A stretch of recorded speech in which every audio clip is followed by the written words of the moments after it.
Super ஸ்டார்னா அவர் audience இப்போது கமல் சாருக்கு ஒரு இமேஜ் இருக்குது, ரஜினி சாருக்கு ஒரு இமேஜ், இவருக்கு வந்து மாஸ், இவருக்கு கிளாஸ், யார் கமல் சாருக்கு.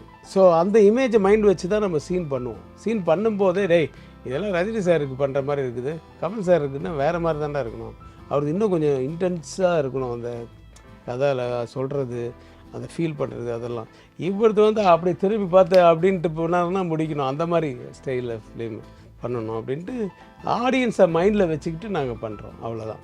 இப்போ ஆடியன்ஸாக நீங்கள் வந்து ஒரு கமல் சார் படம் பார்த்துருப்பீங்க, ரஜினி சார் படம் பார்த்துருப்பீங்க.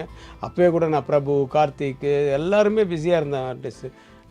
கார்த்திக்கு பிஸ்தான்னு ஒரு படம் பண்ணேன், அவன் நல்லா காமெடி பண்ணுவார், பிஸ்தா சூப்பர் ஹிட். அது மாதிரி அவங்க மைண்டில் வச்சு தான் பண்ண முடியும். கார்த்திக் பண்ணுறதை வந்து ஆக்சுவலாக நீ ரஜினி சார் பண்ணால் கூட நல்லா இருந்திருக்கும், பட் அது வேறு மாதிரி. இப்போ கார்த்திக் பண்ணும்போது அது வேறு மாதிரி இருந்தது. ஸோ அந்தந்த ஆர்டிஸ்டோட இமேஜ் மைண்டில் இருந்து நம்ம ஸ்க்ரீன் ப்ளே பண்ணும்போது அது வந்து அவங்களுக்கு சூட்டபுளாக இருக்கும். சமையல் பிடிக்கும்னா சக்தி மசாலா நிச்சயமாக பிடிக்கும். சக்தி மசாலா.